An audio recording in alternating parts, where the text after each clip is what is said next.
একটা সময় ছিল যখন এই মানুষটার একটা ইশারায় গোটা বাংলা কেঁপে উঠত। রাস্তায় নামলে লাখো মানুষের ঢল নামতো। মন্ত্রী থেকে বিধায়ক সবাই একটাই নাম জপ করত। আর আজ সেই মানুষটা বাড়িতে বসে সোশ্যাল মিডিয়ায় পোস্ট করছেন। তার পাশে যারা দাঁড়িয়েছিল বছরের পর বছর, তারা একে একে চলে গেছে অন্য শিবিরে। কিন্তু রাজনীতির খেলাটা এত সোজা না দর্শক, কারণ এখন যে খবরটা আসছে সেটা শুনলে আপনার চোখ কপালে উঠবে। যারা চলে গিয়েছিল তাদের মধ্যে বিশাল একটা অংশ নাকি এখন ফিরে আসতে চাইছে। কিন্তু কেন, কি এমন ঘটলো যে হঠাৎ করে বাতাসের গতিপথ বদলে গেল? ঘটনাটা বুঝতে হলে একটু পেছনে যেতে হবে। পশ্চিমবঙ্গের রাজনীতিতে যে ভূমিকম্পটা হয়েছিল কয়েক মাস আগে, সেটা কেউ কল্পনাও করতে পারেনি। তৃণমূল কংগ্রেস যে দলটাকে মমতা বন্দ্যোপাধ্যায় নিজের হাতে গড়ে তুলেছিলেন, সেই দলটা দুই টুকরো হয়ে গেল। 60 জনেরও বেশি বিধায়ক দল ছেড়ে চলে গেলেন রতব্রত বন্দ্যোপাধ্যায়ের শিবিরে। ফিরহাদ হাকিম, চন্দ্রিমা ভট্টাচার্য, কাকলি ঘোষ দস্তিদার, সুদীপ বন্দ্যোপাধ্যায়, একের পর এক পরিচিত মুখ সরে গেল। সবচেয়ে বড় ধাক্কাটা এলো যখন মদন মিত্র চলে গেলেন। সেই মদন মিত্র যিনি একসময় বলেছিলেন তার মৃত্যুর পর তার শরীরের উপর যেন জোড়া ঘাস ফুলের পতাকা দেওয়া হয়। বলেছিলেন যারা তার শেষ যাত্রা দেখবে তারা যেন বলে এটা কোনো বেঈমানের লাশ নয়, এটা একজন ইমানদার মানুষের লাশ। আজ সেই মানুষটাও অন্য পথে। প্রশ্ন হলো, কমিটমেন্ট কি এতই সস্তা, নাকি রাজনীতিতে আবেগের কোনো জায়গা নেই? কিন্তু গল্পটা এখানে শেষ নয় দর্শক, আসল মোড়টা এখন আসছে।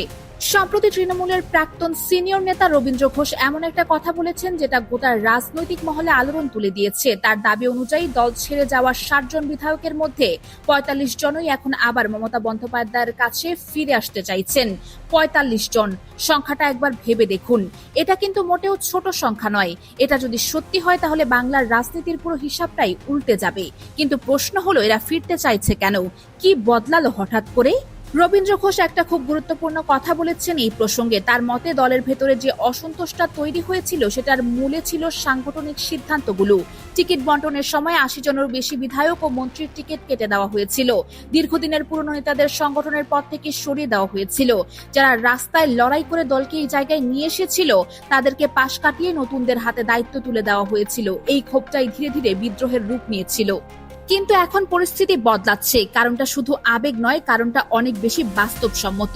দেখুন, দলত্যাগ বিরোধী আইন বা অ্যান্টি ডিফেকশন আইন নিয়ে এখন একটা বড় আইনি লড়াই চলছে। নির্বাচন কমিশনের তৃণমূলের সাংগঠনিক বৈধতা নিয়ে প্রশ্ন উঠেছে। যদি আদালতের রায় বিদ্রোহী শিবিরের বিপক্ষে যায় তাহলে কি হবে জানেন? এদের বিধায়ক পদটাই চলে যেতে পারে। মানে যে চেয়ারটায় বসে এরা ক্ষমতার স্বাদ পাচ্ছেন সেই চেয়ারটাই কেড়ে নেওয়া হতে পারে। এবার বুঝুন কেন হঠাৎ পুরনো দলে ফেরার তারা। রাজনীতিবিদদের মেরুদণ্ড যে আসলে আদর্শ নয় ক্ষমতা, এটা আবারও প্রমাণ হচ্ছে। এদিকে আরেকটা ঘটনা ঘটে গেছে যেটা মমতা শিবিরের জন্য বড় মনোবল। কলকাতা হাইকোর্ট অনুমতি দিয়েছে 21শে জুলাই শহীদ দিবস পালনের জায়গাটাও ঠিক করে দিয়েছে বিড়লা তারামণ্ডলের সামনে। সময় সকাল 11টা থেকে বিকাল 3টে। এই অনুমতিটা পাওয়ার পর কালীঘাট তৃণমূলে যেন প্রাণ ফিরে এসেছে। প্রস্তুতি শুরু হয়ে গেছে জোর কদমে। কিন্তু মমতা বন্দ্যোপাধ্যায় একটা কাজ করেছেন যেটা অনেকের চোখ এড়িয়ে যাচ্ছে। তিনি নির্দেশ দিয়েছেন 21শে জুলাইয়ের কোনো ব্যানারে, কোনো হেডিং এ যেন তার ব্যক্তিগত ছবি না থাকে। শুধু থাকবে জোড়া ঘাস ফুলের দলীয় প্রতীক আর একটাই বার্তা, আসল 21শে জুলাই আসুন। এটা কিন্তু খুব সচেতন একটা পদক্ষেপ। কারণ এখন দুই তৃণমূলের মধ্যে যুদ্ধটা আর ব্যক্তিগত নয়, যুদ্ধটা প্রতীকের। কে আসল তৃণমূল, কার হাতে ঘাসফুল, এই লড়াইটাই এখন সবচেয়ে বড়। ঠিক একই দিনে একই সময়ে গান্ধী মূর্তির কাছে মেয়র রোড কানেক্টরে রতব্রত বন্দ্যোপাধ্যায়ের তৃণমূলও শহীদ দিবস পালন করবে। একটা দল, দুটো মঞ্চ, দুটো আলাদা সমাবেশ। দর্শক, এটা কিন্তু শুধু রাজনৈতিক অনুষ্ঠান নয়, এটা আসলে একটা শক্তি পরীক্ষা। কোন মঞ্চে কত মানুষ দাঁড়াবে সেটাই বলে দেবে আসল তৃণমূল কোনটা। রতব্রত বন্দ্যোপাধ্যায় অবশ্য ইতিমধ্যেই কটাক্ষ করে বলেছেন, ভালোই হয়েছে ওদের অনুমতি পাওয়া গেছে, কিছু বাদামওয়ালা আর মুড়িওয়ালা যাবে, অল্প বিক্রি বাটা হোক। এই কথাটা কিন্তু সরাসরি মমতা শিবিরকে খাটো করার চেষ্টা। কিন্তু প্রশ্ন হলো, যে নেত্রী একসময় ধর্মতলা থেকে শুরু করে গোটা কলকাতা স্তব্ধ করে দিতেন, তার শক্তিকে এমন ভাবে অবমূল্যায়ন করাটা কি ঠিক হচ্ছে? এদিকে আরেকটা রাজনৈতিক নাটক চলছে সমান্তরাল ভাবে। বিজেপি নেতা দিলীপ ঘোষ একটা বিবৃতি দিয়েছেন যেটা নিয়ে ঝড় উঠেছে। তিনি প্রকাশ্যে বলেছেন, বামপন্থীদের দেখলে ডিম ছুড়ুন। একজন কেন্দ্রীয় মন্ত্রী যিনি সংবিধানের শপথ নিয়ে দায়িত্ব পালন করছেন, তিনি প্রকাশ্যে সহিংসতার ডাক দিচ্ছেন। এটা কি গ্রহণযোগ্য? যেখানে আদালত স্পষ্ট করে বলে দিয়েছে এইভাবে কারো উপর আক্রমণ করা যাবে না, সেখানে একজন মন্ত্রী এই ধরনের কথা বলছেন। কিন্তু আসল চমকটা এসেছে অন্য জায়গা থেকে। শতরূপ ঘোষ একটা প্রশ্ন তুলেছেন যেটা দিলীপ ঘোষকে চরম বিপাকে ফেলে দিয়েছে। তিনি বলেছেন, দিলীপ ঘোষের বাবা তো নিজেই বামপন্থী ছিলেন, তাহলে কি দিলীপ ঘোষ তার বাবার ফটোতেও ডিম ছোড়েন? এই একটা প্রশ্ন পুরো পরিস্থিতি উল্টে গেছে। কারণ যে মানুষ অন্যদের ডিম ছুঁড়তে বলেছেন তার নিজের পারিবারিক ইতিহাসই বামপন্থী আন্দোলনের সঙ্গে জড়িত। এটা কি শুধু রাজনৈতিক সুবিধাবাদ নয়, নিজের শেকড় অস্বীকার করে যারা রাজনীতি করেন তাদের কথা কতটুকু বিশ্বাসযোগ্যতা থাকে। দর্শক, এবার পুরো ছবিটা একবার মিলিয়ে দেখুন। একদিকে তৃণমূলের অভ্যন্তরীণ ভাঙন, বিদ্রোহী বিধায়কের ফেরার আকুতি, অ্যান্টি ডিফেকশন আইনের ঝুঁকি, অন্যদিকে 21শে জুলাইয়ের দুই মঞ্চের শক্তি পরীক্ষা, আর তার মাঝে বিজেপির নিজেদের ঘরেই ফাটল। এই তিনটে জিনিস যদি একসঙ্গে মিলিয়ে পড়েন তাহলে বুঝবেন বাংলার রাজনীতি আগামী কয়েক মাসে কোন দিকে মোড় নিতে পারে।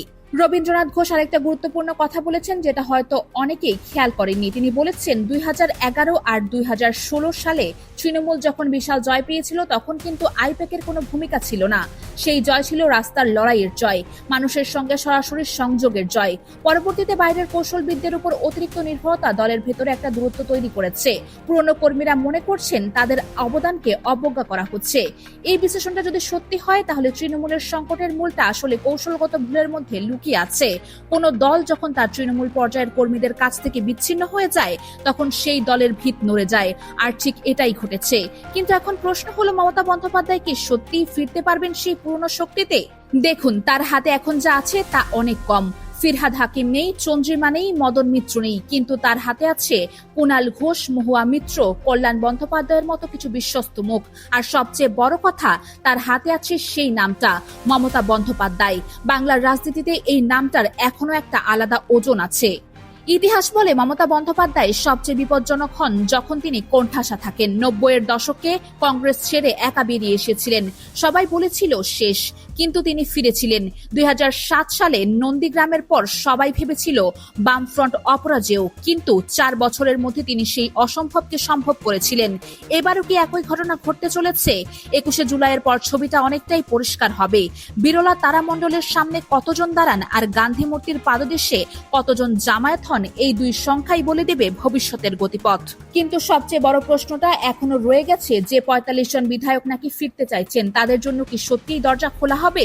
মমতা বন্দ্যোপাধ্যায় নিজেই বলেছেন বেঈমানদের দরকার নেই। তাহলে যারা একবার চলে গেছে তাদের ফেরার পথটা কি এতই সহজ, নাকি এটা শুধুই একটা রাজনৈতিক চাপ তৈরির কৌশল যাতে বিদ্রোহী শিবিরে অস্থিরতা ছড়ায়?